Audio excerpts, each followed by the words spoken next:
Grüß, willkommen in einem Fragrance video. Welcome to another exciting video, in this case episode 10 of my battle series of videos. This video will cover the Battle of Plataea, which was a battle fought between the Persians and a Greek army in 479 BC. This video is primarily focused on looking at the battle from a figure gaming point of view, which includes the order of battle, troop types, and flow of the battle. If you wish a big picture of why the battle was fought, then this video is not for you. But if you want to know about the troop types, force mixes, and what actually occurred on the battlefield, then continue to view on. I'm finally covering a battle that I have reasonable historical references for, at least for the Greek-Persian wars. So there won't be quite as much guesswork involved here. However, as with most ancient battles, we do not have an awful lot of historical references or historical references of the robustness that we would like, so some guesses are still required. It's just that it's a lot better than the last three videos. This picture shows us even the possible location of the battle. As you can see here, it's reasonably flat. We will begin the video with detailing what we know of the Greek army. Our main source is Herodotus, who does provide a reasonable amount of information concerning this battle. Let's start with the easiest troop type that would have been present in the battle, the hoplites. These are the values, or the numbers, based on Herodotus, of hoplites the Greeks fielded, and they're generally regarded as reasonably accurate. They total 38,700 hoplites. Where we have the most issue is the number of light troops, which, and the total provided is 69,000. We can be confident that there were 800 Athenian archers, but the total number of 69,000 seems too large. The Greeks fought a naval battle at the same time, which could have required as many as 36,000 men to man the fleet. It seems like this should be subtracted from our 69,000 men, perhaps.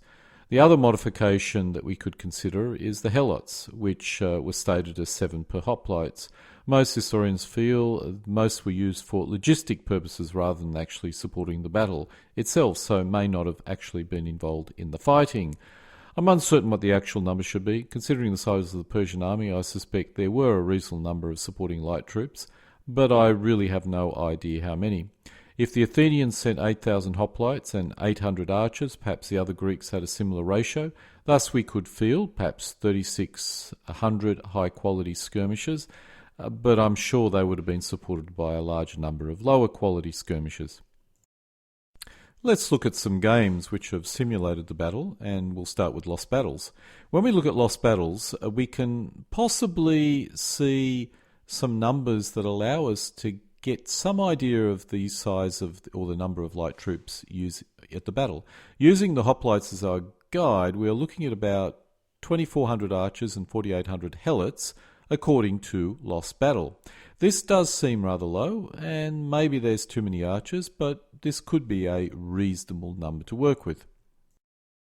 If we look at another game, in this case a board game, that is the SPI pre-stag board game, we see a similar low number of skirmishes, even less than lost battles, although in pre-stags quality is reflected by the number of units, so we could be seeing a large number of low-quality skirmishes. This is my best guess of the Greek army. The main area of confusion is the light troops, but this could be reasonable, or this could be a reasonable summation. Perhaps most of the helots were there to simply carry supplies. It's difficult to know. Let's now look at the Greek troop types through the prism of the DBMM version 2.1 army list. We know the Athenians had 800 archers. There may have been more from other cities, but as they were specifically mentioned, perhaps they are a unique troop type. The other skirmishers are the real mystery. I'm assuming that there could have been 6,400 javelin, mainly based on my interpretation of the Lost Battles force mix. We do know the bulk of the Greek army consisted of hoplites, in the most part this quality, which is ordinary quality, which is a good level of, or a good troop type. The only exception would be the 10,000 hoplites from Sparta, which would be classed as superior and regular, which meant that they were better troops or high morale, and they were able to more effectively march around in some form of formations. Now let's see if we can cover the Persian army. Herodotus provides us with a total of 300,000 men, which is simply too great. Most historians estimate the army as, at the most, 100,000 men. Because it's such a confusing area, I'm making no attempt to interpret any numbers myself and will simply accept the values in Wiki, which is something I normally consider as rather dangerous, but I have no choice. Saying that, I suspect these values are reasonable, even if not the most academically accurate values. Achaemenid army consisted of about 40,000 Persian troops on the left of the battle line facing the Spartans and 20,000 Bactrians, Indians and s5e in the centre facing various Greek states, and about 20,000 Greek allies of the Persians such as Macedonians, Thessalians, Boeotians, Thebans positioned on the right wing facing the Athenians. The cavalry, which also consisted of Persians, Bactrian, Indians and s5e, would total about 5,000. This gives us a big picture view of the Persian army, but does not give us a very detailed breakdown of troop types. I'm assuming that the skirmishers were included in the 15,000 men next to the cavalry, and the three forces to its left represent the left, centre and right wings of the Persian army. To try and work out the specific troop types, we may need to drill down into the DBMM army lists in more detail. Let's now look in more detail at the possible troop types involved in the battle from the early Achaemenian Persian side. The Persians had 5,000 cavalry, which were probably standard Persian medium cavalry. It's possible there may be some light horses, but their numbers would be light horse. In this list, the Persians can field 12 elements of cavalry, which at a scale of 200 mounted per element, totals 2,400 cavalry. If we add all the possible light cavalry and Theban cavalry, we can boost this up to 4,800 mounted. If we add a mounted sub-commander, we can get to our 5,000 cavalry. Personally, I would assume the bulk of the cavalry were medium, with a possible small contingent of light horse such as Scythians. The bulk of the Persian army, however, consisted of Spartabara foot, possibly even the total 40,000 Persians mentioned in our sources. The Persians also have 15,000 troops in the smaller national groupings of their army. Part of that force may well have consisted of these troop types, such as Armenian, Papagonians, Caspians, Parikanians, Parthians, Bactrians, Scythians, etc. Based on a cavalry ratio, perhaps as many as 8,000 foot from this grouping. Finally, the remaining light troops, including the skirmish total, are javelmen, which could consist of up to 4,000 foot, according to the DBMM army list. When we drill down a little bit more detail, in the centre we have Indian foot, although this implies the numbers are not very large, and the Bactrian foot, which are bowmen in this example. In both cases, the numbers are not particularly great. The s5e, which are equally light and bow-armed, are also added to this number. The centre is an issue for me, as I feel confident some Bactrians were organised in the same manner as standard Persian medium infantry.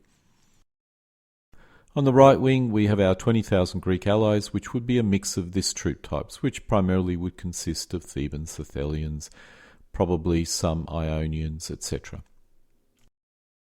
Let's now look at what actually occurred on the battlefield. The initial movements at the Battle of Plataea are indicated in this diagram. The Greeks' line moved to the Asopus Ridge. This diagram shows initial deployment by Sophia Tew from the University of Toronto Department of Classics. Dr. Sarah Murray is also credited, and this provides a rather good view of the initial positions of both sides. This shows fundamentally the start position of the battle. This shows the Persian attack pathways. As you can see, there are three pathways: Persian left, Persian centre, and the Persian right flank. After the Persian attack was defeated, this shows the Greek attack pathways, or the estimated pathways: left, centre, and Greek right. The battle itself went on for a bit of time and a lot of manoeuvring occurred. However, the main phase of the Battle of Plataea is shown here. For logistics reasons, the Greeks decided to withdraw from their earlier position, that forward position. The Greek retreat became disorganised, and the Persians decided to take advantage of this and crossed the Asopus Creek or river to attack. Most historians felt the Persians did not wish a battle. All they needed to do was outweight the Greek. It was this retreat that the Greeks conducted which gave the Persians the impressions they could actually win a battle. Thus they started the battle. This diagram provides a little bit more detail. The map on the left shows the position of the Greeks after the retreat and when the Persians decided to attack, showing the main Persian attack. The map on the right follows this. After the Persians were defeated, the Greeks advanced, as you can see here. Let's look at the diagram in a little bit more detail. Once the Persians discovered the Greeks had abandoned their position and appeared to be in retreat, the Persians decided to set off in immediate pursuit with their elite Persian infantry. That's on the Persian left flank. The rest of the Persian army, unbidden, began to move forward to support the Persian elite infantry. The Spartans and Tegans had by now reached the Temple of Demeter, that's on the right, which is the Greek right flank.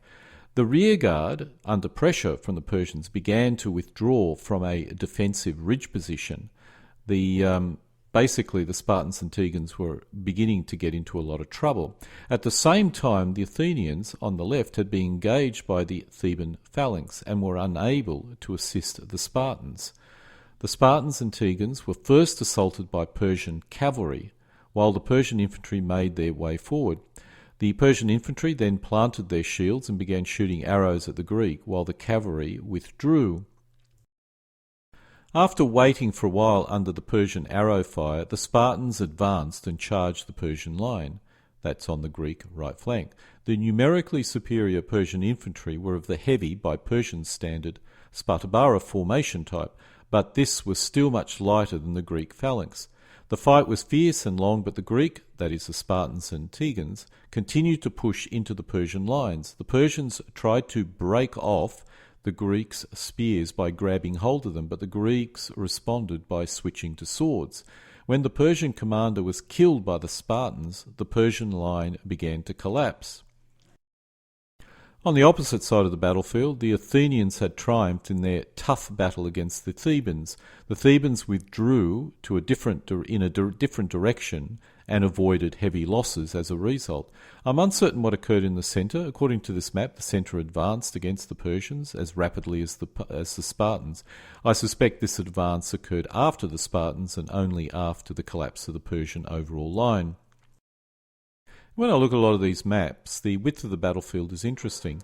Being greater than 3,000 metres long is a very long battlefield, which could explain the lack of cooperation between the Greek right and left flanks. This shows a possible force mix for the battle using the SPI pre-Stag force mix.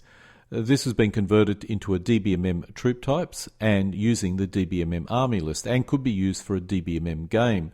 While this does not specifically use the DBMM points value, there is a slight modification only for specific leaders, as I'm using this as indicated early for pre-stags or P17CW rules, which requires different points value for leaders.